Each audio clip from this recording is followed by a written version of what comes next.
You are now listening to the Insight Fantasy Sports Podcast.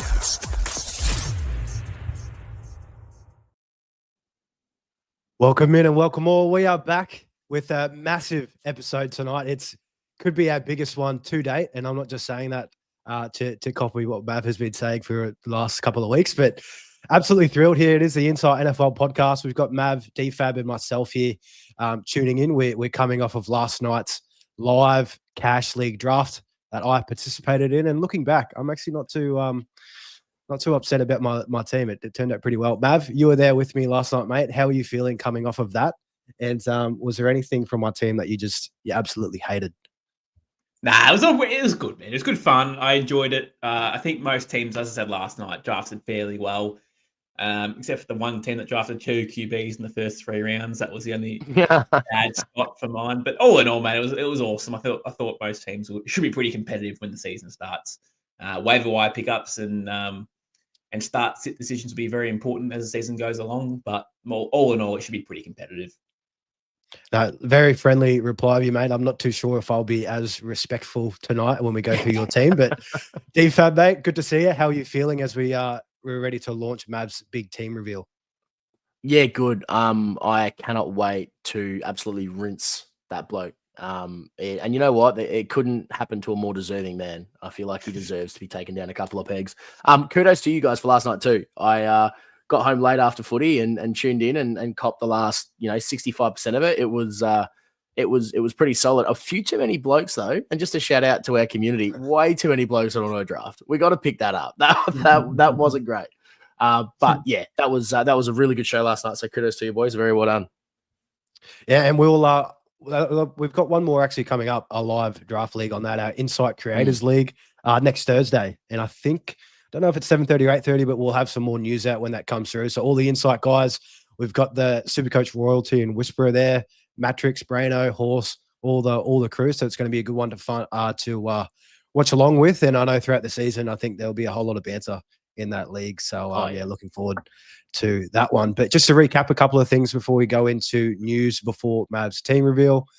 Yeah, last night's live cash draft league and our My Guys link videos from last week linked below. If you haven't seen those ones yet, make sure to go watch out. And also, because it is a SuperCoach edition, had to throw the previous SuperCoach shows below, and also Secko's team reveal that came out about a week and a half ago. So if you haven't seen that one yet and you want to see just how much Mav has copied Secko, make sure to go back and watch that before we jump in. With that being said, gentlemen, we have a little bit of league news that's been going on that has impacted fantasy. A couple of quarterbacks, and I'll start with the first one. Daniel Jones, quarterback for the Indianapolis Colts, has been named the starter. And from what I've heard, that Shane Steichen has set out, he doesn't have a short leash. So that's a bit, I guess, alarming for all Anthony Richardson owners, but probably a more positive thing for Tyler Warren and the rest of the pass catchers there at Indy. So I'll throw it to you, Mav. How are you feeling about Daniel Jones? I know I can remember in the back of my head you were a big Anthony Richardson guy back a couple of months ago. But of course, you've got to stay fluid. And with this news, it's hard to stay on that Richardson train. But how are you feeling with this news? I was only big because of his cost. It was very little at that time. You were getting him for basically nothing at that point. In redraft leagues and dynasty leagues, he was, at a very low point in cost. Look, I'm surprised they've rolled with Danny Dimes, if I'm being honest. I really am. I thought they'd roll with Anthony Richardson first, and then if he doesn't really sort of live up to his expectations and cool, then he can pivot and go down to Danny Dimes. But look, Danny Dimes is going to be the week 1 starter. He's just going to improve all pass catching options on this team. He's a bit of a gunslinger. He's obviously, we know what he is already.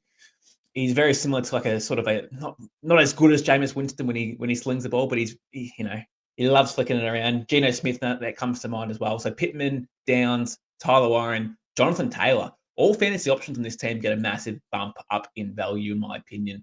I'm now, like, Pittman's back on my board now. I'm now really interested in him. He's going super, super cheap in drafts at the moment. He's going like 10th, 11th round, but potentially the number 1 option. I'm loving where he spots that, and I'm trying to target wherever I can. But I was really shocked with that news. I did think that AR would come out with the week 1 start and take it on. But hey, look, he's only young, man. He needs reps. And just want to, before we throw it to you, DFAB, love the call out on Michael Pittman there, Mav. Like, yeah, Josh Downs still injured, holding that hamstring injury. And yeah, he is forgotten in drafts. I'd have to go back and have a look where he went in last night's show, but it's definitely late. DFAB, the Colts quarterback situation, it looks settled for now. How are you feeling about it? I love it. I think it goes without saying that Daniel Jones is the better QB. I understand the allure of Anthony Richardson. And look, I'm probably burned a little bit because of my experience last year. I went all in on the Colts. I drafted Anthony Richardson and actually traded away Joe Mixon to try to get Michael Pittman to get that stack. Because I really, really believed in it. So there maybe is a little bit of being burnt. But I think what I did learn from that is I'm not buying the hype. I'm buying what I've seen. And with Daniel Jones, we've seen that he's been a relatively high quality QB for fantasy. Even just looking at his scores last year before he wrapped up, like we've got 18s, 21s, 24s, like he's been relatively capable. And for a guy that's essentially undrafted, I think he's QB 29 or something at the moment. He's a steal. So he's someone that I'd be trying to nab up, especially if you're going late QB in Superflex leagues, in redraft with like one QBs. He's probably not on my board still. But it's definitely someone that if I am looking to stream QB, he's someone that I'm going to keep looking at, especially week 1 with Miami. Denver week 2, probably a struggle. Tennessee week 3, probably not the best. The Rams is a little nicer than the Raiders, Arizona. So there's some weeks where I think Daniel Jones is going to have some real fantasy impact, and I can see some top 12 upside there. But yeah, for one QB leagues, he's not really on my radar. Michael Pittman, just echoing what Mav said, Michael Pittman takes a huge jump in my rankings. Also, I think this bodes really, really well for Tyler Warren. I know that there's a big groundswell of support for Tyler Warren and his skill set. And I think this is going to suit really, really well because there's a capable passer now in the backfield. And keep in mind as well, sorry, just to interrupt there, Mullo. That's good. The offensive line is actually really good at the Colts as well. Yeah, really solid offensive lines. He's going to have time to fire. Look, Anthony Taylor gets bumped too. Yeah, for sure. But even like Anthony Richardson last year, he had plenty of time to sort of run around and do his thing. Obviously, his passing ability wasn't great, and that's where he really fell apart ultimately. But Danny Dimes going to have the time and the space to really set fire, and these guys are going to be able to just create open room and yards after catch. AD Mitchell is another one. If he gets opportunity, could have some home run ability too. If he's the number 3 in that list, and he looks like he is, but he could have some home run ability too. So it should be a really fun offense to watch, to be honest with you. I'm looking forward to seeing what they roll out with on week 1 and see how many points they can put up. Look, pressure on Danny Dimes. This is probably his last opportunity in the league. If he fails, he's probably done. He's probably reverted back to a backup. But I'm looking forward to it. Yeah, probably same more, here. Again, sorry to interrupt. I'm probably more inclined to go Alec Pierce over over Adonai Mitchell. But yeah, there's definitely some fantasy relevancy and some value to be found in this wide receiver room, and it's been relatively overlooked while there's been this question of Jones versus Richardson. So the key is that it's worth a dart throw on these guys. Yeah, all in all, Danny Dimes being named the starter, it's really lifted everything for this team. And another little sneaky thing to throw out before we get to our next quarterback in the news. Danny Dimes in 2022, his last full year healthy with the Giants, he put up just over 700 rushing yards, which is just like he's got that in his toolkit. We know how valuable rushing production is for quarterbacks in Sleeper. So, yeah, that late dart throw, like DFAB said, QB 29 could be an absolute steal. But we expect that ADP to take a bit of a flip as we get closer to the season. But with that being said, Joe Flacco named starting quarterback for the Cleveland Browns. I don't really think there's any surprises here. It was either really Kenny Pickett or him at the gate, and we all know what Kenny Pickett does. Before I throw to you, Mav, I'll give a little teaser. One thing that we were talking about just off air. Joe Flacco, the last time he was with the Browns, he made David Njoku elite. Absolutely elite. David Njoku and Flacco are facing Cincy Bengals week 1. The lines are out for Njoku's receiving yard line, and it is very low. So that's a little teaser. We'll have a little betting segment next week as we lead into the NFL season. Just a little 20-minute show going over a couple of plays that we like and that we're keen on moving forward, some futures players. But that's for a little teaser from me. DFAB, Flacco at starting quarterback for Cleveland Browns. How are you feeling with this news? Love it. Yeah, love it. I'm for Dynasty. I'm not just for Dynasty owners. I'm not panicking on Shedeur Sanders. I still think he's the future of this franchise. I still think he's the most capable and most, you heard it. Unless they draft next year, I still think he's the most talented QB that they own at the moment. So I still think he's worth holding into. The rest of them can ditch. Flacco is so good for the pass catchers in this room. Everyone's immediately going to go to David Njoku because his numbers skyrocketed with Flacco under center. Cedric Tillman's numbers were really, really solid last year. He had a really small sample size, but just in the I believe it's 4 games that he played with Flacco, he had a 14.1, 25.4, 16.5, and a 6.2. So the numbers are there. I think just pass catches in general. Flacco's happy to still air it out. And although he might not have the zip that he once had, he's still a very, very capable passer and he makes good decisions. So again, all the pass catches, Jerry Jeudy, Cedric Tillman, and Njoku all get a bump up. I'm not really changing anything with the running backs, but for pass catches, they definitely get a little jump. Mav? Yeah, no real surprise with this. Obviously, it's now official. They've put it to bed finally. Kenny Pickett was probably never really in the starting realm or possibility there. He was obviously in question and in talks of it, but it was never always going to be Joe Flacco that's going to be starting week 1. The real question is going to be, how long does this go for? Does this go for 6 weeks? Does this go for 10 weeks? Does this go for 12 weeks? Cool, no worries. After that, who's their starting QB? Because I don't think Joe Flacco is going to be the starting QB for the whole season. Could this be Shedeur Sanders? Could this be Kenny Pickett? We don't know. I don't think Dylan Gabriel's in contention. I don't think he's a long way off it. But agreed. That's the real question: is who's going to be the next man in it? So I don't think it's Joe Flacco for the whole year. Yeah, I can agree to that. They've got a pretty tough schedule to start out. Cincy, Baltimore, Green Bay, Detroit, Minnesota, Pittsburgh, Miami, which is probably a win that they could get, and New England before they have the bye in week 9. So it would not surprise me if he's out before the bye. But of course, teams like to bring in rookies after that bye come in just to give them a little more time to settle in. But yeah, another really, really positive thing for fantasy impact. Joe Flacco compared to what they had. Jerry Jeudy is going to be nice as well to start out that year. I just can't get enough of that Bengals matchup. Their defense is still garbage, and Joe Flacco, he can sling the rock. So one to watch out for. And I will just say, we do have Charles Zammett. I could see a comment here as well. I've taken note of what that is. We will have a SuperCoach Q&A show live tomorrow from 7:30, and we'll be answering everything SuperCoach there. So if you can hold on with us and tune in tomorrow night, we'll have that one answered there for you. But thank you very much for sending that through. Now, Mav, are you ready, mate? You look calm, which is a shame. I was hoping to see you panic by now, which is just, Never panic. Never panic, which is sad. Hopefully on the inside. Hopefully you're just a strong stone face on the outside. But let's get into it. Mav's SuperCoach team reveal coming up. And Mav, actually, before I flip over to the screen, how many renditions of this team have you gone through since the launch? I think it was just over 2 weeks ago now that the launch has come out. This is my 3rd attempt at it, to be honest with you. I have had a bit of a play around with it, just to try and improve wherever I can. And look, this won't be my final team. There will be some more changes when we get to the nuts and bolts of the season starting in September. But for now, this is probably where I stand with my squad. We'll know more based off injuries and risk and reward, obviously, with some of these players as the preseason goes along. But yeah, that's probably my 3rd edition of the squad coming out. So looking forward to revealing it to the world, and just some feedback would be fantastic. But again, just to reiterate, it will not be my final team. Yeah. My thoughts exactly too, DFAB. That's all I was thinking about.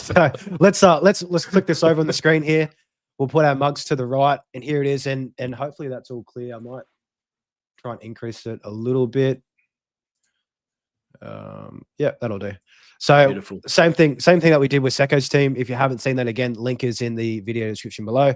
We're going to go player by position by position, player by player, and fill in this squad with Mav's guys. So Mav, kick us off. Your quarterback. I'll start typing it in because I know there's no real There's no real surprise. It's the cover show for this stream, this podcast tonight. It is Jalen Hurts. Bang, there he goes. In fact, he's actually my captain at this point in time as well. We'll chuck on the big C at the end for him, but he is the guy of my team at this current point in time. Look, he's $6 million cheaper than the most expensive option in Lamar Jackson. He's got a nice little tougher schedule than he did last year. I think there's more upside for him to dominate. Saquon Barkley, look, if we expect him to have any regression at all, Jalen Hurts should obviously improve it throughout the year and should do it regardless. In 2023, he finishes a QB3 in this format, albeit he did have no Saquon Barkley in the house. So fully expecting Jalen Hurts to come out, especially week 1 against Dallas, a really weak defense. What we project to be a weak defense anyway, possibly no Micah Parsons, should have a monster game. And look, he's a dual threat quarterback. He can do it in the air, through the air, on the ground. So that's the benefit for Jalen Hurts. So you get a bit of both when you take Jalen Hurts into your squad. Yeah, love. It's a strong start here, Mav. I've been looking at Jalen Hurts. I don't think he's left my starting lineup at the quarterback spot. I think the value is just too good, and he can compete up there with the big boys in Lamar and Josh Allen, and he's about $3 or $4 mil cheaper. DFAB, any pushback from you here with Jalen Hurts? No, I actually like it. They've got a really nice schedule to start the year in Dallas, Kansas, Rams, Tampa Bay. Denver's really the first big challenge that they've got. And the opponents that you've got, especially in the first 3 weeks, should be a bit of a, like, there'd be some track mates there. So that bodes well for Jalen Hurts. He's going to have to score. He has been hyper consistent over his entire career. Since 2021, his rushing yardage has fluctuated from 780 at its highest and 605 at its lowest, which is still a phenomenal floor to have. And the way that scores in SuperCoach is going to be really, really solid. So as much as I want to roast you for it, it's a good pick to start, mate.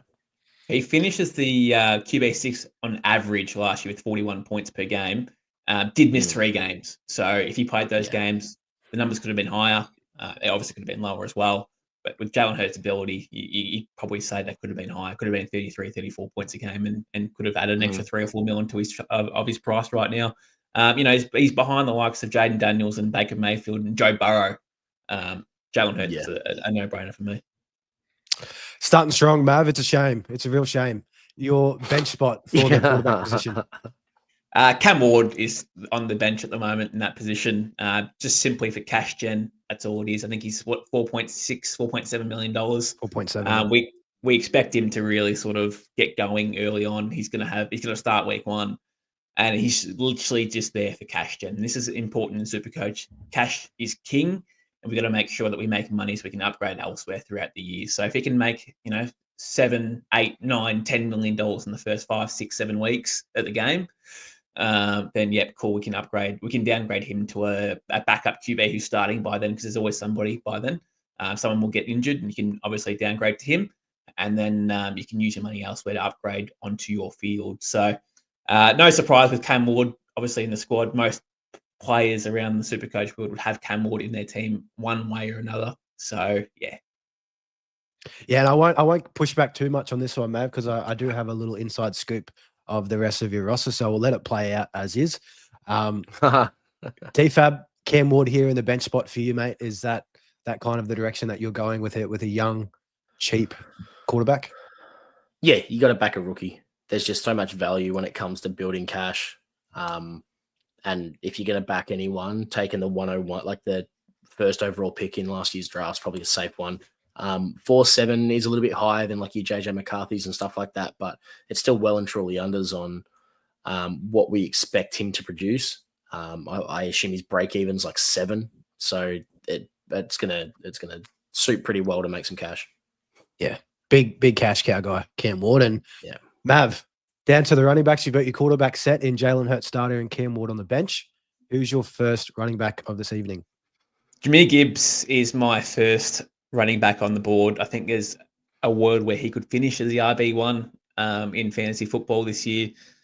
As I said before, I do expect some sort of regression out of Saquon Barkley. Doesn't mean it's going to happen, but he put up some absolutely ridiculous numbers last season. Breakaway touchdowns, but Jahmyr Gibbs can do exactly the same thing. He can break out. He's He's quick. He's awesome. He's just everything. In the passing game, down on the ground, he can do it all, right? He's the goal line back. There is some rumors going around that David Montgomery might take more of a step back and Jameer Gibbs might get some more work. So that screams more value for Jameer Gibbs. And at $23.19 million, he's the second RB on that board and picked straight away. He was actually one of my first picked, expecting a massive, massive year from him in fantasy football. And DFAB, before I throw it to you to get your thoughts on Gibbs, just looking at, because I've got some SuperCoach scoring on another screen here, in his final 3 games where I think Monty was out or missed for a lot of it. Correct. 51.8 in week 15, 46.8 in week 16, and 48.6 in week 17. But if week 18, I'm not too sure how that plays in SuperCoach, he dropped 87 points in week 18 against Minnesota. He had 4 touchdowns against the Vikings, which is just insane. So the upside step well and truly there. DFAB, anything much to throw in here with Gibbs to start off? If you've watched our mock drafts and stuff like that, we know that I love Gibbs. And I've said multiple times that I think he could finish as the number 1 overall in the running back position. And all the murmurings are that both Monty and Gibbs are going to be out there a lot together. So if he's not getting out of the backfield, he's going to be out there as a receiving option as well. So I think Gibbs's upside is enormous. So it's a great pick. Even at that price, I believe he's the second highest running back at price point, but definitely worth having. Mav, second running back. Bijan Robinson is my second running back. If we're talking about true RB1s in the game who could finish as the number 1, he could also do exactly the same thing. He's got a lot of work to do this season. He's got a lot of ability, but also going to get a hell of a lot of touches in this offense. I'm not really too sold on Michael Penix just yet. I need to see more of him before I make a true decision on what I think about Michael Penix. It's been very limited at this point. But Bijan Robinson should see north of 18 plus carries a game and can obviously do it through the air as well. If we're talking about Jameer Gibbs being the same sort of player, I couldn't agree more. Now he's coming into his 3rd year now, I believe, in the competition. He should, he's already broken out, but he could have that true breakout number 1 season. So if it's not going to be this year, it's probably going to be never, but this is the year where he's going to, I think anyway, that he could finish as a top 2 running back, in my opinion. Mr. Bijan, no, good pick here, Mavin. Good thought process too. Might I just add on the Michael Penix situation? Yeah, like you said, we only saw a small sample. What if he needs a lot more time? And Bijan, he's going to be that safety blanket for him, getting thrown underneath. And no, Darnell Mooney opens up the opportunities for more Bijan Robinson and also Cole Pitts. Might I just sneak that one in there? DFAB, Bijan Robinson here before we get to Mav's 3rd running back. How are you feeling? Mull, I'm not happy, mate. I thought I was going to have a chance to roast him before now, but so far it's 4 good picks to start. So I've got Bijan as he's my top in my squad. So yeah, love everything about him. There's nothing really to say, to be honest. It's just volume out the wazoo. Yeah, we've got to stay patient, mate. I think it's coming. I think it's coming. Yeah, I think so. I think so. It's coming. 3rd running back, mate. 3rd running back. Now, this one will have a lot of risk in it, but it's Christian McCaffrey. Come on. Christian McCaffrey is my RB3. Now, obviously, we know the season that he had last year wasn't fantastic. He was drafted as the 101 in all fantasy drafts at that point. And obviously he didn't play the first 8, 9, 10 weeks, whatever it was, came back and then blew his calf out after a few weeks coming back. But in saying that, he's looking like he's pretty healthy. All reports are he's ready to go. The rest of the running back room at San Fran is currently banged up. I don't think there's anyone that's actually healthy apart from Christian McCaffrey. It's kind of weird. And sort of weird. But yeah, and also their wide receiver room at the same point is also banged up too. They've literally got 1 player healthy, and that's Ricky Pearsall. So Christian McCaffrey will have another high working load coming into 2025. Now, do they have to cap his numbers? Yeah, sure, because I don't know if he can take 20 plus carries anymore. But we know he's very efficient with his touches. He's still a beast. Again, another player that can do it on the ground and through the air, can do plenty with the ball. Goal line carries, he'll jam them in. He'll do everything you possibly can. I previously did have A-Chain in this position, but I've taken CMC instead, and I'm much more safer with CMC, especially now with A-Chain going down with that calf injury. It's a bit murky there. We're not too sure exactly what's going to happen, and if they might decide to go get a goal line back at Miami as well, and let A-Chain do the rest. But CMC, just value your money at that price. Love this one as well, Mav. And with CMC, you were mentioning that they might try and limit his workload. I don't think they'll be able to, honestly. Just all the injuries, like it's really only going to be him that's ready to go. So he'll take as many touches as he can handle. And looking back to 2023 in his last full healthy season, 720 total fantasy points in the running back position. The next highest was Raheem Mostert at 512. So nearly a good 208 points over the top, and he had 21 total touchdowns in that year, and 12 points a touchdown in your passing or rushing or receiving or rushing. Very big value in SuperCoach. DFAB, CMC. Yeah, I like it. God damn it. Yeah, I love it. I love it, especially knowing you got 26 trades. You ride CMC till the wheels fall off, because there's a chance it does, but when he's healthy, we know that he's the GOAT of fantasy. There's no one better. So you got to have him in your squad. Final starting running back, Mav. Ashton Genty is my fourth RB that's going to be starting. We're gifted that this year is a solid running back class of rookies coming in. Ashton Genty is projected to be a top 5 or maybe top 6, top 7, worst case scenario of running backs in his own position. He hasn't played a snap in, I suppose, in a professional mindset. He's played preseason, but that doesn't really count for nothing. So if he's projected to be a top 5 RB, let's say for argument's sake, then at the price point of $4.6 million, guess what he's going to do? He's going to generate cash and put up fantastic numbers. It's a win-win for everyone. If he's not in your team, you're playing the game wrong already. You have to put him into your team. He should be the first one locked. He should be 100% owned, and there's no other way around it. So, I'm very confident enough to put Ashton Genty in my starting lineup and let him ride and make me some cash. Making cash and putting up fantasy stats. That's the dream combo you want there. And looking at it here, Mav, 57% ownership. So that has gone up when Secko and we did the most wanted, going through the ownage percentage of these players. I think Genty was at like 40%. So it's definitely been climbing since last week. DFAB, I take it there's going to be no pushback on this one with you. It's just a no-brainer, really. I'm hating this. I'm hating this. It's a great team so far. I hate this. This is the worst. It gets better. And Matt, we'll throw your we'll throw your next 2 running back players on the bench. We'll loop them in together. So give me the names and then we'll go through it. And no surprise here, you're looking for 2 rookies here. So again, a solid running back group of rookies coming in. And Marion Hampton, obviously, surprise, is another one that's going to be picked up here.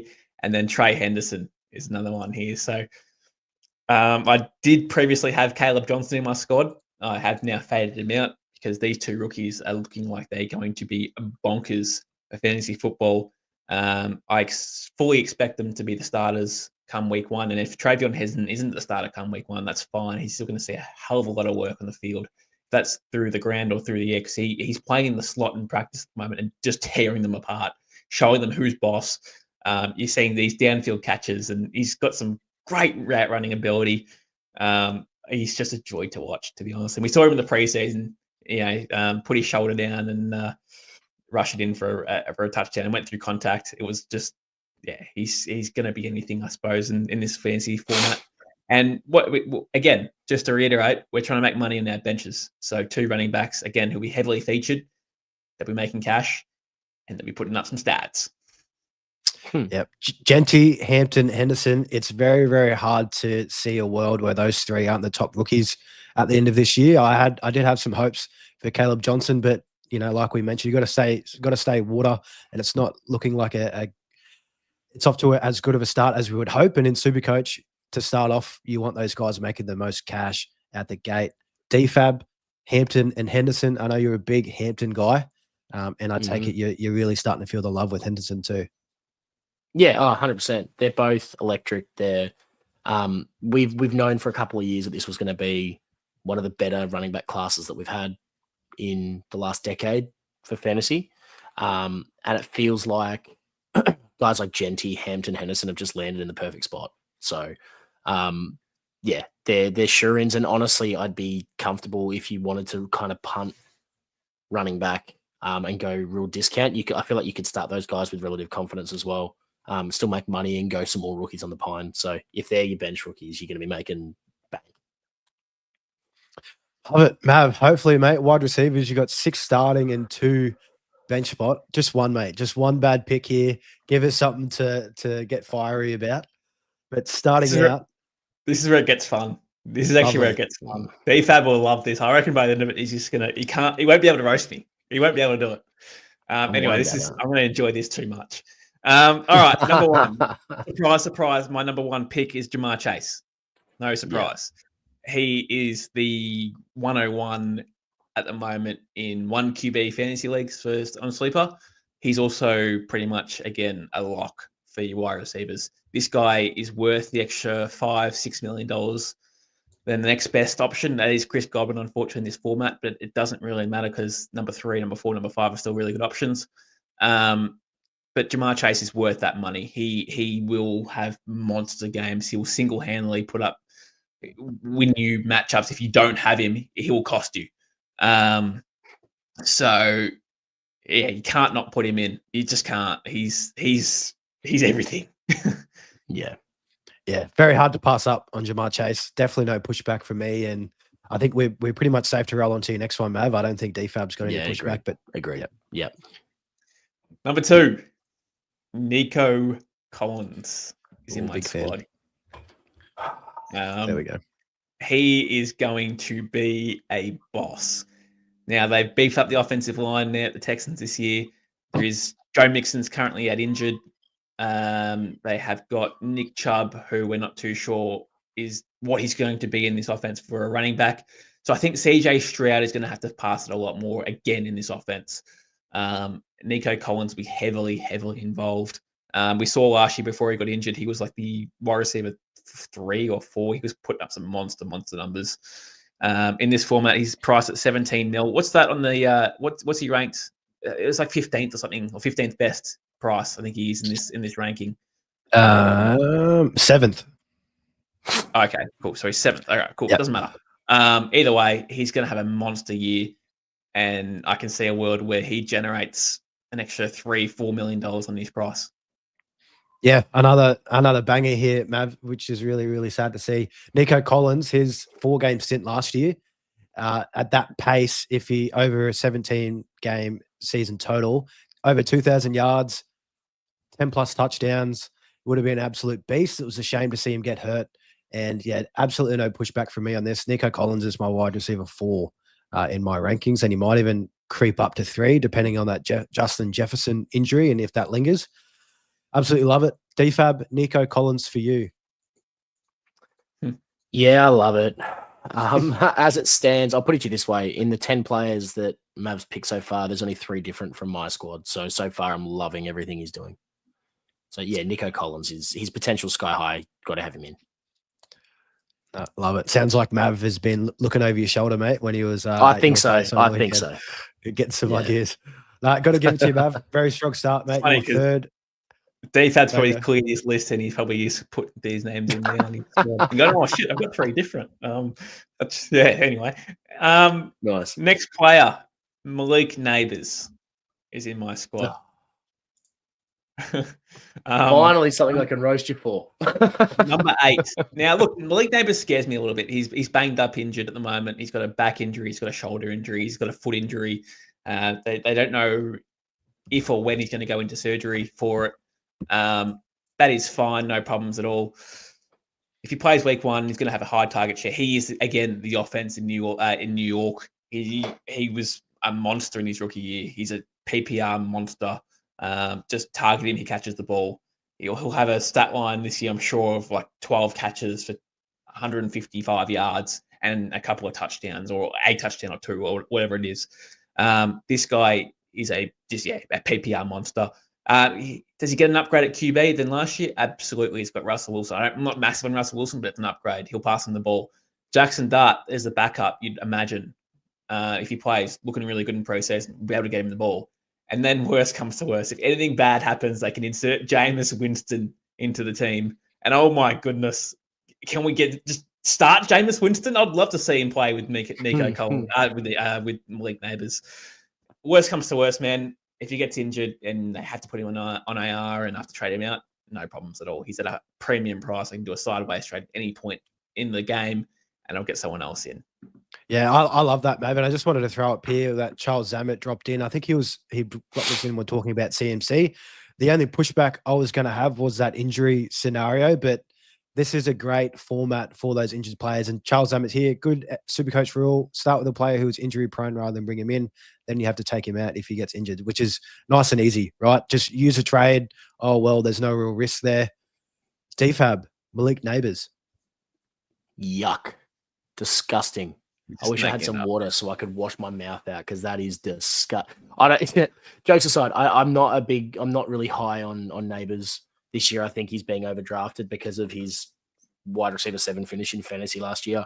Those numbers are propped up quite a lot by I'm trying to do a count here, the 45 targets he got in 3 of the first 4 weeks, where he looked like an absolute world beater, slowed down considerably. I think the change of QB, they need to build some chemistry.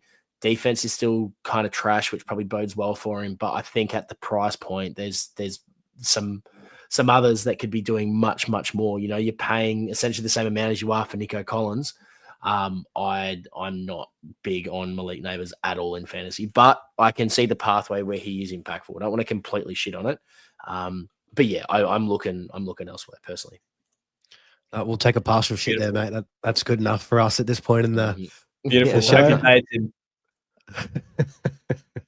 Hope he does it. Your fourth wide receiver. CD Lamb is value for money. There it is. Absolute value for money. Look, I think Jamar Chase will finish the number 1 wide receiver, but if he doesn't, I think CD Lamb will take over that mantra, should I say.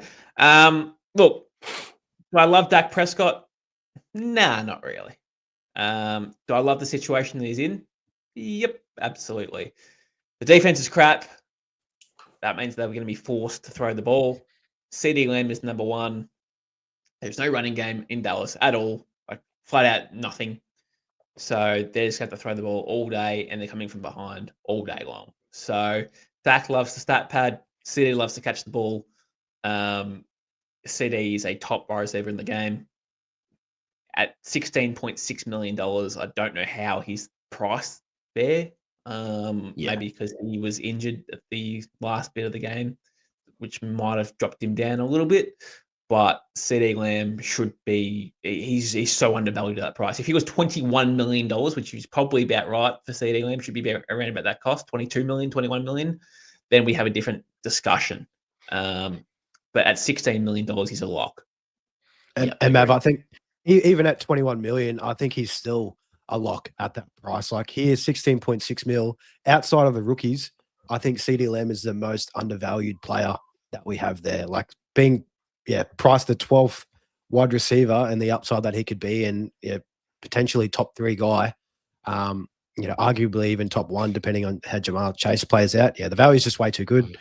And DFAB, I heard from you. You got nothing much more to add on that. No arguments at all. Yeah, CD's a stud.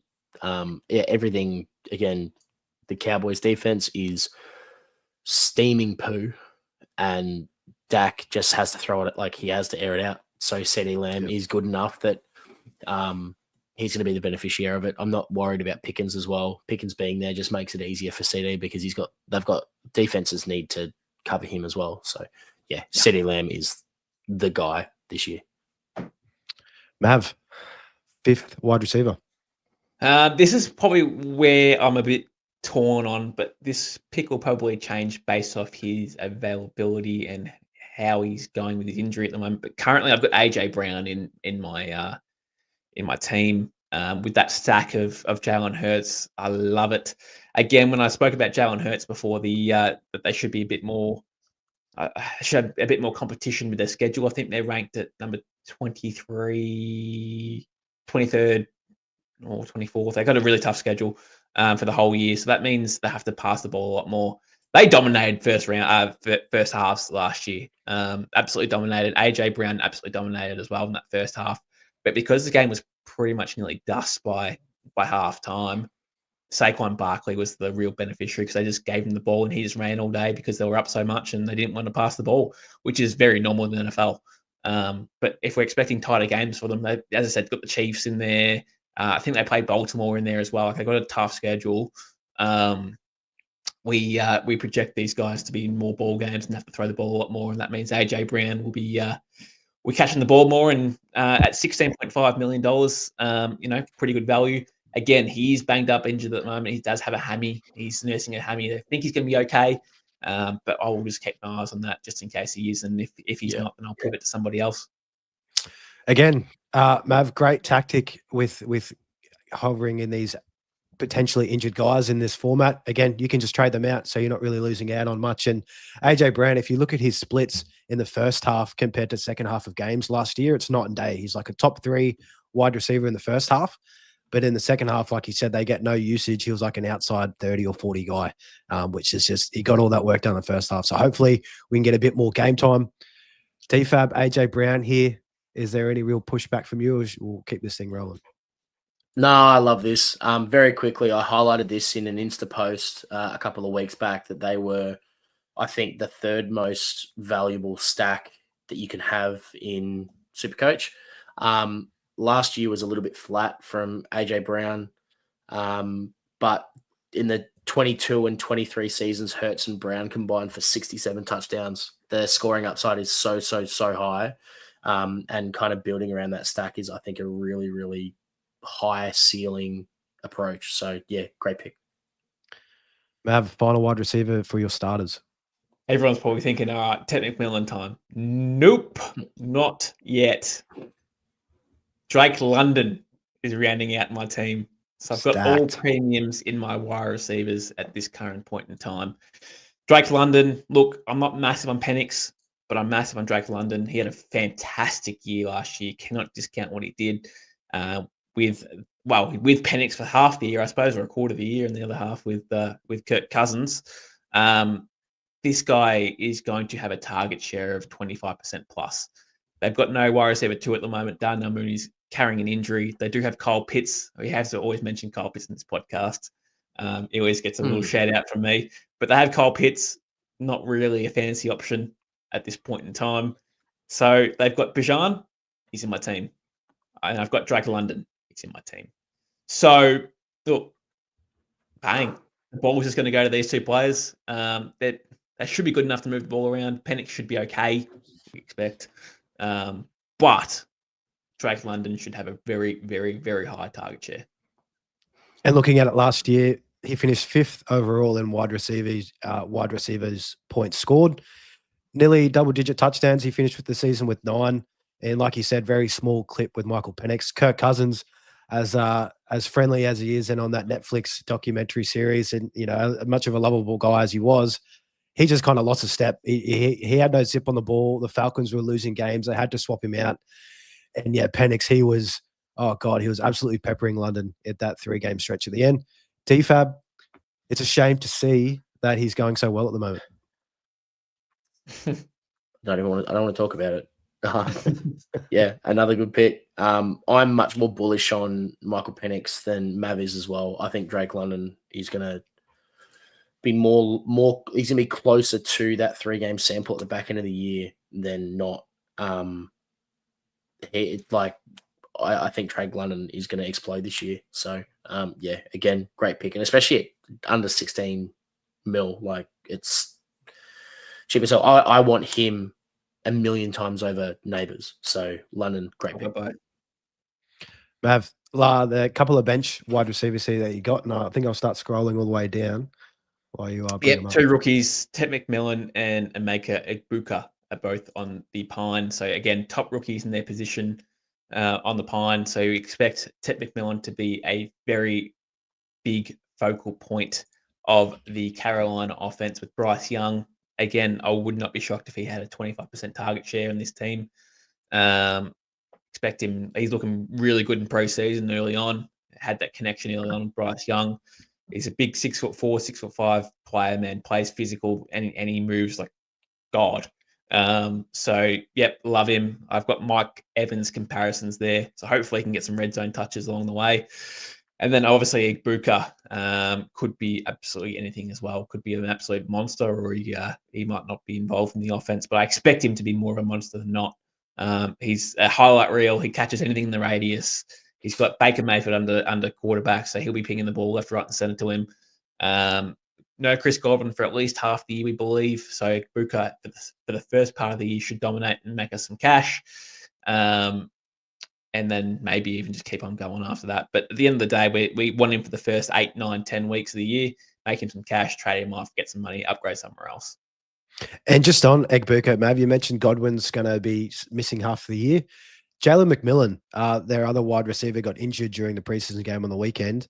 It looks like he could miss half the year as well. So the opportunity for Igbokwe just keeps getting wider and wider, like the need for him. I think at the gate, he's just going to be an absolute stud. I think there's very good chance he hits 1,000 receiving yards this year as a rookie. It'd probably only just be him and Tet that get that done, all the thing. But yeah, love Igbokwe, and I won't Tet's Tet. You can't really go wrong having rookies in this spot. DFAB? Yeah, I have a quick question for you then, Mav, just before we move on, if that's okay. So knowing that you've got a Tet more so, and then Igbokwe with that big opportunity, did you have, when you were going through your wide receivers, have a moment where you considered starting one of these to dish another rookie wide receiver, so you could kind of balance having immediate impact, immediate scoring, and then also trying to generate more cash? What was the reason why you decided to go hard in scoring and then just stack bench for rookies? It's a good question. It honestly is, and probably a few people are thinking that same thing as well. Who's the next best rookie wide receiver, you reckon? Is it Matthew Golden? Probably Golden, yeah. Okay, cool. I'm not too confident on Matthew Golden. I cannot trust the fact that Matthew Golden is going to be involved in the offense early on. Look, they've got such a deep wide receiver room there, but there's no number one. There's no true number one at Green Bay. So I wasn't certain that Matthew Golden would come off the gate strong early, and this is what we want in SuperCoach. We want guys coming off the gate strong early to generate us our cash. Faster cash generation it is, faster we can upgrade players. That was my thought process behind it. Despite, if I started Tet McMillan in my squad, I still wouldn't be upset about it. And there's a lot of squads out there I've seen on Twitter that have Tet McMillan as their starters. I have no problems with that at all. But it was just the replacement on that bench position was probably going to be Matthew Golden. I'm just not too confident enough to put him in there that he'll be he'll be a good option for the first 3-4 weeks. He could be, but I just prefer to base my team around this. That makes sense. Love it. And before we move to tight ends, I just want to have a quick look. I'm looking at Secko's team on the other side. The only thing that is the exact same so far is those bench wide receiver spots in Tet McMillan and Igbokwe. And I think that'll probably be for the rest of our team reveals that come out over the next couple of weeks. I think that'll probably be the same area as well for all of us. It's just too good value to pass up. Mav, tight ends, 2 starters. Yep, we'll start with Brock Bowers, number 1. No surprise. Brock Bowers is ranked number 3, I believe, in tight ends coming into 2025 in SuperCoach. Not much difference between him and George Kittle being the number 1. Look, at the same time, Brock Bowers, I truly do believe that he's going to be the number 1 tight end in fantasy football this year. He's a monster of a human being. He's a big athletic monster. QB upgrade, cool, perfect. I'm all in on Brock Bowers being with Geno Smith, gunslinger that he is. Going to see plenty of targets. He's going to be the offense with Justin Genty on that team as well. I've got both players on my team. I'm very, very confident that Brock Bowers will be him. And look, rookie year last year, he was a fucking god, wasn't he? Do we expect him to get better, worse, the same? If he's the same, cool. I'm still getting the tight end 1. If he gets better, my word, how good can he possibly get? Yeah, adding a few more touchdowns with Geno Smith throwing him the rock instead of Aiden O'Connell and the boys, pretty much. Yeah, and I love Brock Bowers here, and he's the cheapest out of those big 3. DFAB? I don't know. I'm going to ask another question instead of just trying to roast. So Brock Bowers in a vacuum is very, very good, and we expect him to be good again. Obviously now sitting there with 2 kind of double dips. So you've got Bijan and London, and you've now got Genty and Bowers. Has that kind of been something that you've considered when you're building out your squad, or is it just trying to take best available? Well, I mean, I'll I tell only you right ask now. because I know that in fantasy, it's all like in traditional fantasy, it's always kind of been a no-no. You don't want to. You want to try to avoid double dipping where you can. Look, I'll give you a little hint of what I've got left. I've got $2.1 million left in the kitty. So I can upgrade Brock Bowers to George Kittle if I wanted to. Again, CMC and McCaffrey, cool, same sort of thing. We expect George Kittle to be huge this year. Same with same CMC. I've got no problems that Brock Bowers and Genty going to the offense. I've got no problems that Bajan and London going to the offense. That doesn't really bother me at all. It's because you can see the pathway. They've got no one else outside of them. And same here with Brock Bowers, man. You could put in Trey McBride. It's fine. Only problem with Trey McBride is he had that touchdown or no touchdown run last year. He just had a lot of through the 20s usage and nothing through the red zone. That could be the same. Could be Marvin Harrison. Could be not. But Brock Bowers, we know is going to be used, throughout the ground. Obviously on the field, in first, second, third downs he'll be used, and then obviously the red zone will be heavily featured as well. And look, he's close to unguardable as possible. He's just a mountain of a man. Mountain of men. Absolutely love that. Before we get to your next tight end, Mav, I'll just quickly throw up, taking us just as a little step back when we're talking about wide receivers. Charles Zammett, honestly, completely forgot about Travis Hunter, rookie wide receiver this year. I think I just get a bit lost in, the defensive side of the ball. So, yeah, he's probably as well. He'd probably up there with Golden. Lads, just real quick before we get to Mav's next tight end, Hunter or Golden for you looking at this upcoming year and season, starting with you, DFAB? Golden. I think talent. It edges Hunter, but I just don't know how much he's going to be on the field, man. Like I've said this all preseason. Like how the coaches are going to go about the whole. Oh, we're up by 6 with a quarter to play. Do they just hold Travis Hunter out to play defense and save his gas tank for that to try to mitigate the other team scoring? Like, yeah, it's going to be great when Jacksonville are down, but they've got BTJ that they can rely on in standard play, and they've got some weapons that they can rely on if they're just trying to hold a lead. That's not a requirement to have Travis Hunter out there, and I worry that his snap counts are going to kind of dwindle. So for me, I'm taking Golden because he's at least got that upside of being a 100% kind of wide receiver. You know what's scary about that too? What I actually haven't considered till now, and it's stupid because I think about this shit all the time.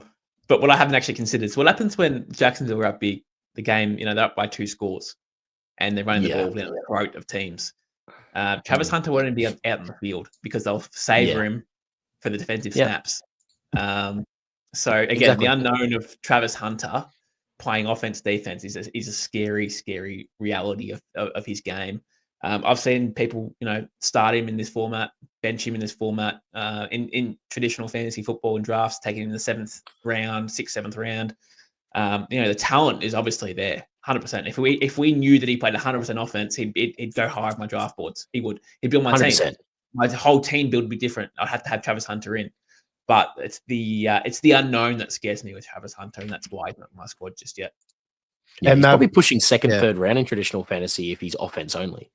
Correct. But it's just that what if of how much is he actually going to be on the field that just scares the shit out of me. And that's not what you want for someone that's going to cost that much. Especially in SuperCoach where you want cash gen early too. So if he plays more defensive snaps than he does offensive snaps, then cool. He's not generating the cash. So again, we want guarantees in this format early on to generate cash. I can understand for traditional formats, cool. We can wait a couple of weeks for Travis Hunter to sort of get his feet and start rolling. But in SuperCoach, we need immediate play. Correct. Yeah. And on that, before we get to your second starting tight end, Mav, the Jags versus Carolina and then Cincinnati in the first 2 weeks. So, I mean, if there is an opportunity for him to get some cash, it's against those weak defenses, but it gets a lot tougher after that. So, Golden by then, if you did have him in your squad, it could be going up. But enough of that. Your second tight end here, Mav. This is where it gets a little bit interesting. I've gone with TJ Hawkinson in this spot. Now he's the 23rd priced tight end in this format, which is whatever. I'm looking for him to generate some cash. JJ McCarthy will be under center this year. TJ Hawkinson will be the safety blanket for rookie quarterbacks. He's coming now freshly off his other injury. He's now played half a year last year off the ACL. Now he's got a full preseason under his belt, healthy, ready to go. So he's like value for money in this format. We know when he's up and about healthy, he has finished the tight end 1 before. I don't expect that to happen anytime. Well, again, to be honest, I think there's too many good tight ends around the game for him to do that. He'd need a lot of injuries, but look, I fully expect him to be top 6, top 7, worst case scenario. Again, we're looking for cash gen here. If you can make me $3-4 million and I can flick him over to a George Kittle, then I'm all for it. Yeah, very, very big injury discount, I think, for TJ Hawkinson. Before I throw to you, DFAB, back in 2023, when Hawkinson had his last full healthy season, finishes the tight end 4 in SuperCoach scoring. It was pretty close between the top 5, but he snuck in there. 5 touchdowns, 960 receiving yards, and 95 receptions as well to go along with it. I think that might have been before Addison kind of came into his own, but even still, yeah, very, very good upside there. DFAB, you're shaking your head a little bit here, mate. So, like, I can understand the allure of it with the fact that he's only 7.5 mil, right? Like, in terms of the entry point, it's so tasty. But I don't think they're going to back JJ McCarthy to throw as much as they're going to need to for TJ Hawkinson to kind of channel where he was in 2022 and 2023. Like in 2023, for example, he was getting the kind of targets that Justin Jefferson was getting. Like he out.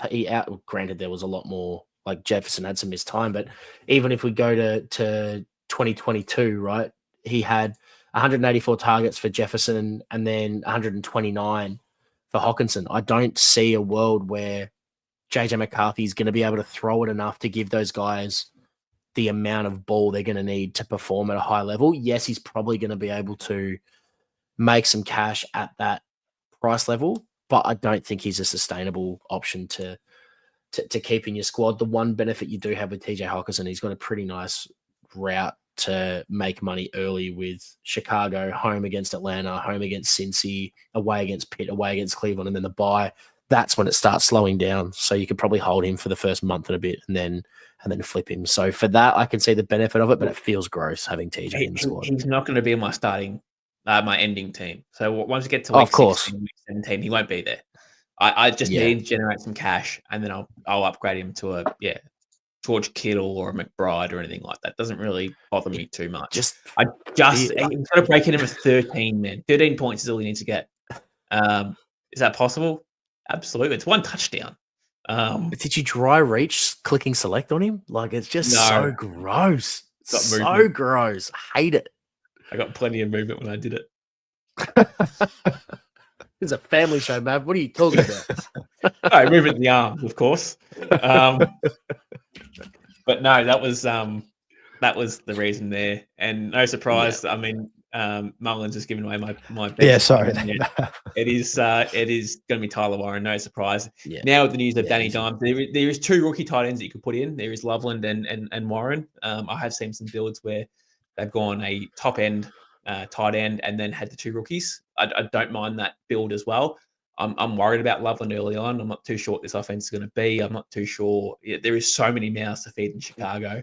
That does scare me in that regard. But Tyler Warren, we know he's got a pathway of being a top option for this offense. And now he's got Danny Dimes under center. He's going to generate some money from the get-go. I'm still surprised he went below McBride in the Loveland in the rookie draft. I still can't believe that. But anyway, he's going to generate a ton of cash, and then I can downgrade him and upgrade Hawkinson to something else along the way. So, yeah. Yeah, another no-brainer here, Mav. A rookie on the bench, and he's at 40% owned as well, so we can expect that number to creep up. DFAB, I take it's all green lights from you as well, unfortunately. I disagree with there's only Loveland or Warren as options as the tight end sub. I think blokes like Tipton, like Arroyo, there's definitely some cheaper options you can have that are still going to generate some targets. That they're gonna bring some cash in, especially if you don't want to be spending. Just looking at your bench, everyone's 4-5, essentially 4-5 or above. So you could if you are trying to spend your entire budget, save yourself another $1.5 million, $2 million to go towards having a Kittle over Bowers or something like that. So I think there's definitely some pivots you could make there. But I mean, I've got Tyler Warren as my backup too. So I think he's a tier above the other rookies that you could have at that spot. And Mav, before you get into kickers, just on that, DFAB, you Elijah Arroyo and Mason Taylor, $500K discount from Tyler Warren. So yeah, there's a little bit of a gap there. But like Mav was saying, if you want to, not worth it. But if you don't want to run Colson Loveland on the bench, but Warren in your starters, maybe one of these guys, they'll probably have a bit more of an impact. Mason Taylor, it's really only Garrett Wilson, Breece Hall in receiving, then Mason Taylor. But then again, that Jets offense, we just don't really know how that's going to look with Justin Fields. But your kickers here, Mav?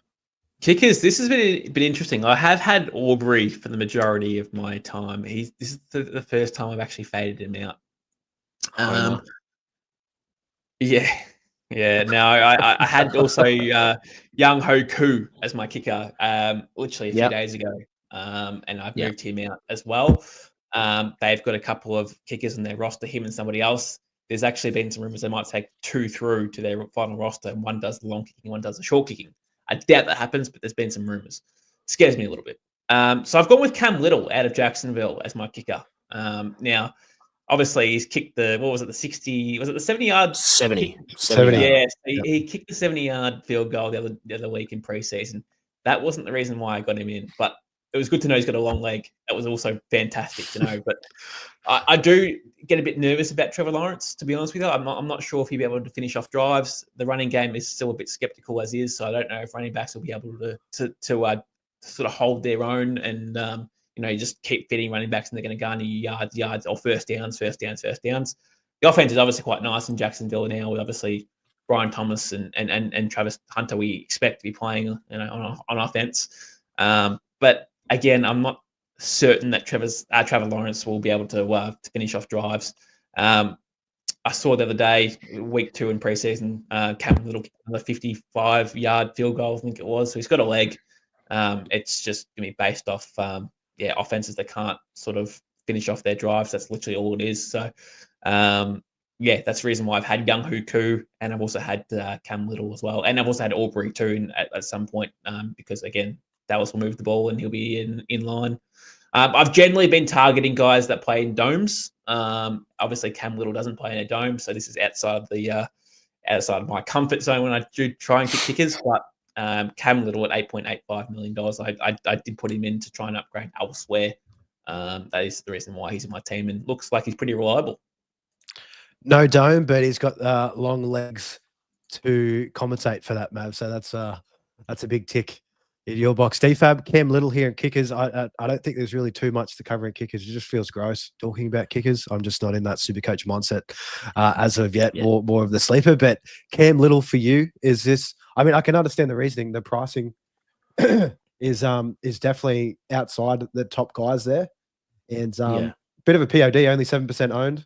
But I think with that news, that might rise as well. Yeah, with that 70 yard field goal in preseason. But DFAB, anything from you here on Cam Little? Don't hate it. There's probably going to be a lot of opportunity for them.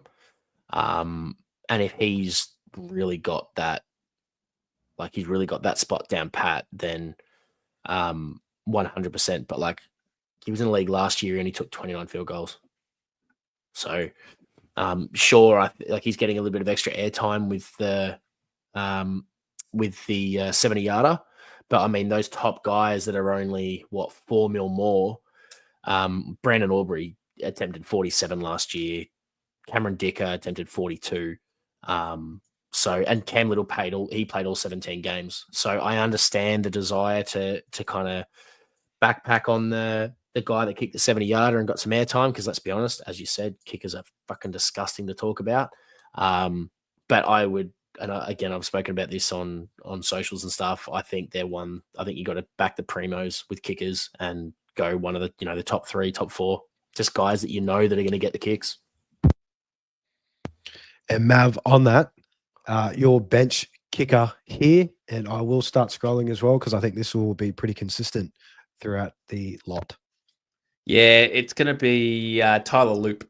is in my squad. No surprise there. Rookie kicker, playing in a really good offense. So I should see plenty of.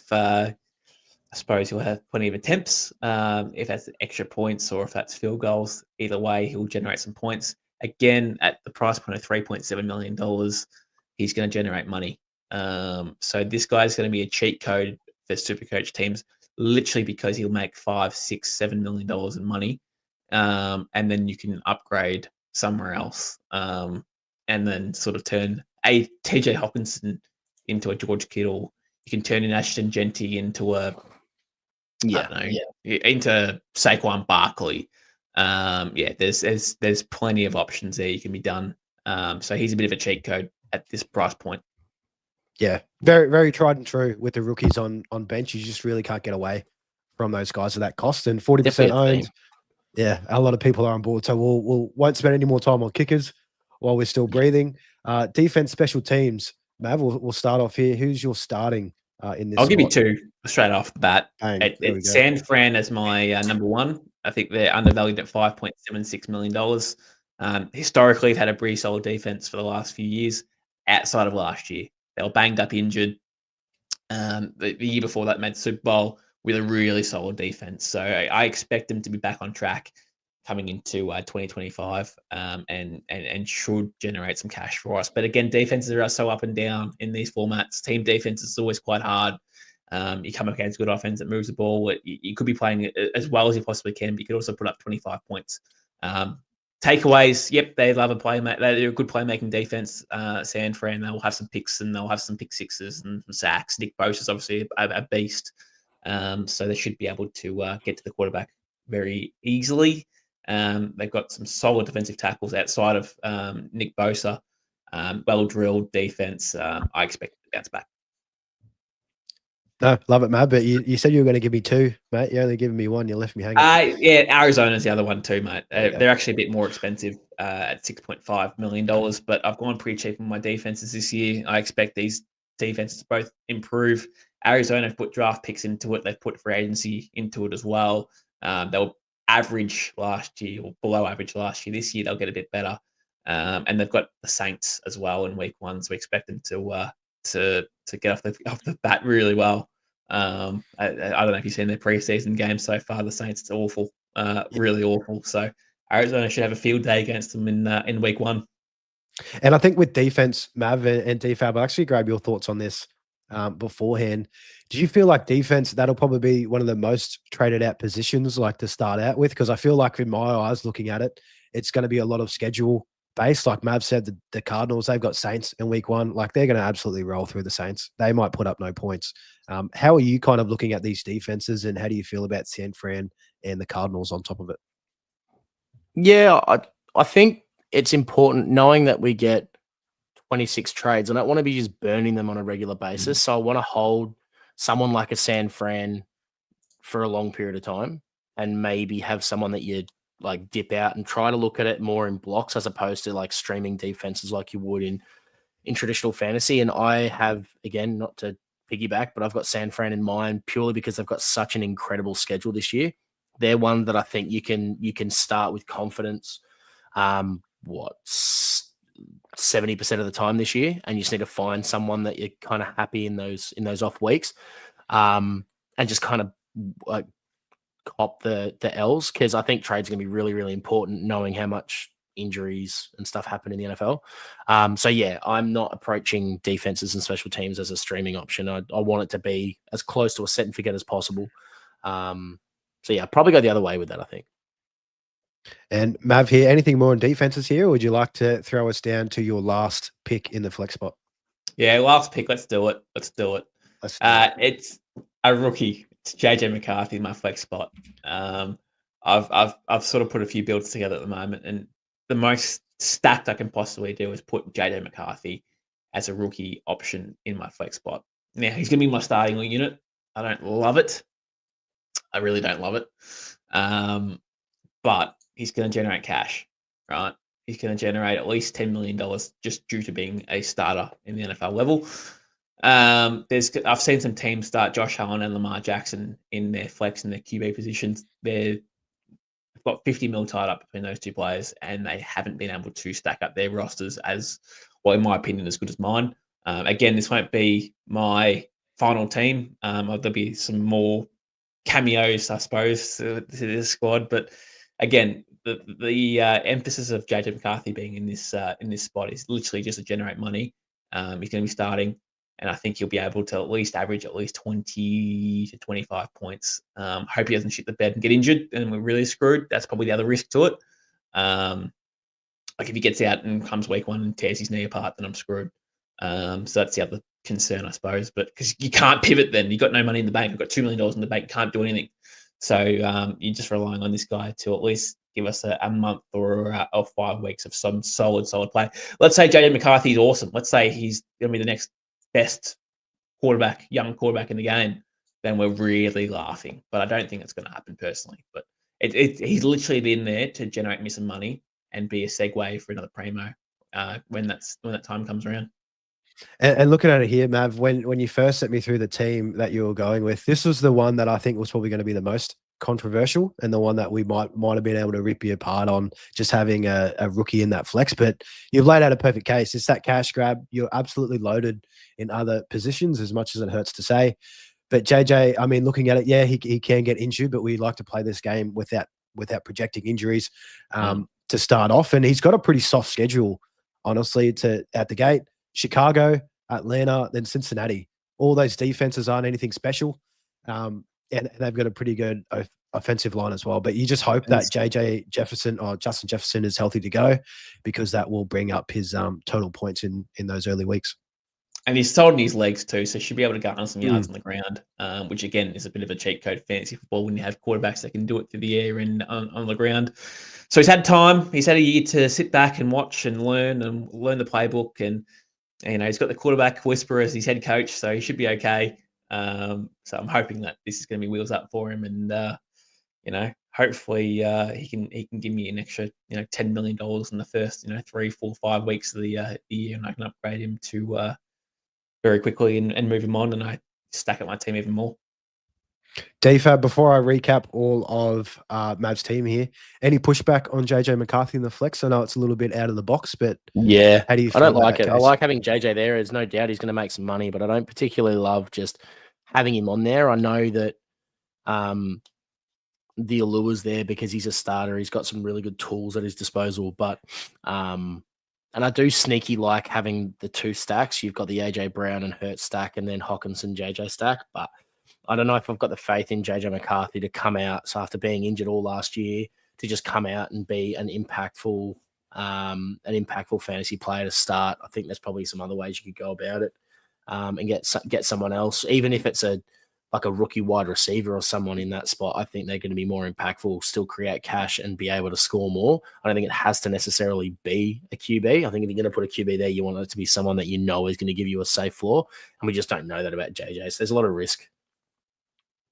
And Mav, with that being said, I'll give you the floor to run through your team. I'll scroll through as you go through each position just to recap for everybody, and then your final thoughts on how this has kind of played out for you. Cool. So Jalen Hurts and Cam Ward my two QBs. Running backs, Jameer Gibbs, Bijan Robinson, Christian McCaffrey, Ashton Genty. On the bench, Marion Hampton and Trey Henderson. Wide receivers, Jamar Chase, Nico Collins, Malik Neighbors, CD Lamb, AJ Brown, Drake London. On the bench, Ted McMillan and Mika Oguka. Tight ends, Brock Bowers and TJ Hawkinson, with the bench piece there of Tyler Warren. Cam Little and Tyler Loop there as my kickers. San Fran 49ers and the Arizona Cardinals as my defense, and JJ McCarthy as my flex option. So yeah, that's the team. Look, I'm actually happy with it, to be honest with you. I think it's got a good balance of money making ability and obviously some primos off the bat. It's got a bit of everything. Now, it doesn't mean it's going to be my final version. I could be playing around with the flex position a bit more. I could put a primo in there, or I could decide not to. The only problem is I'm not massive on mid-priced quarterbacks. I'd have to go primo or nothing is probably the reason why I did it like that. Again, we don't want to be stuck with mid-price players in your squads and they don't generate money. That means you have to chuck even more money into the players to upgrade them. So, your TJ Hawkinson's the world, and, despite them being $7 million, you only have to put an extra $4 or $5 million into them to get to a primo. Versus guys like Jalen Waddle at the moment, I think he's at 11 mil, 12 mil. You have to put an extra $6, $7, $8 million into him come upgrading time, which is a bit more money than TJ Hawkinson. So look, all in all, I think it's a pretty good squad, and we just need JJ McCarthy firing week 1. But again, with our QB scoring, I think it's very positive that he will generate some good cash in the first month of fantasy football. No, I love it, Mav. You've absolutely killed it, mate. It'll be good to see. We'll throw this up on socials and see out of the two so far, out of Secko and yourself's team, to see who won the battle in that one there. But all in all, yeah, I like it's a different thinking with JJ McCarthy in the flex. But yeah, it's a good story that you've told there on why he's in there. And honestly don't mind it at all. DFAB, before we sign out, any final comments? I know it was a bit disappointing that Mav laid out such a good case tonight. Well, I think we were both hoping for a little bit of a fumble, but looking at Mav, he's too good. He's cool. He's calm, collected. Nothing rattles this guy. DFAB, final thoughts here on Mav's team reveal. I think you got to ease up with the compliments. His head's big enough. I think we just got to ease up on that. Look, I'm left incredibly underwhelmed and dissatisfied that the team's actually come out looking halfway decent. I'm glad that there's a couple of things that I can point at and laugh. Like the neighbours pick, like the JJ pick, but in all honesty, outside those, like, I can see where the benefit is for all these other guys, and I think there's a lot of value in the right areas. You've backed the rookies in the right areas. You've backed what seems to be the common consensus of these are the ones you want, and it does give you a lot of flexibility to move forward with, pulling guys out, making those trades before the prices change. So yeah, I think all in all, the bones are there of a really, really good squad. And if it was anyone else, I'd probably be a little bit more favorable in the way I'm reviewing it. But yeah, I think there's work to be done. So stay tuned when more team reveals come out, I reckon. Just remember, cash is king in this format. Cash is king. Yeah, for sure. Yeah, Money Mav strikes again, and in a big way. He loves cash, and SuperCoach format is definitely the game for him. Guys, I will just quickly throw up, if you aren't in it already, before we close out tonight's show, join our Unlimited League, 57735 up there on the screen. I think we've got just over 320 people. We will be doing weekly prizes to the top points scorer of each week. So that one's going to be really fun. We're all in it, along with 300 odd others. So it's going to be a really fun one throughout the season to track along. What happens if I get the highest point scorer? Well, I don't think we need to worry about that, mate. I just can't see that. Good answer. Very well played. You had me stop there, honestly, Mav. You had me stop. But that'll do us here for Mav's team reveal. Please let us know in the comments below how you think that Mav has done. If there is any compliments, please keep them to yourself. Yeah, like DFAB said, Mav's head is already too big as is. But with that being said, our SuperCoach Q&A live show tomorrow night at 7:30. So thank you, Charles, for your question that you popped in here earlier. I've got this jotted down, and it will be added into our list to answer while we're live tomorrow. And on top of that, we've got our preseason week 3 preview dropping Friday morning at about 6 a.m. before the games kick off on 9. So that's going to be another good one to watch. And that's a bit more digestible, the preseason, only a nice 30-minute show. So we'll keep it nice and tidy for your Friday morning. Gents, that'll do us here. We'll sign us out. We'll see you all tomorrow night. Ciao. See you later, guys.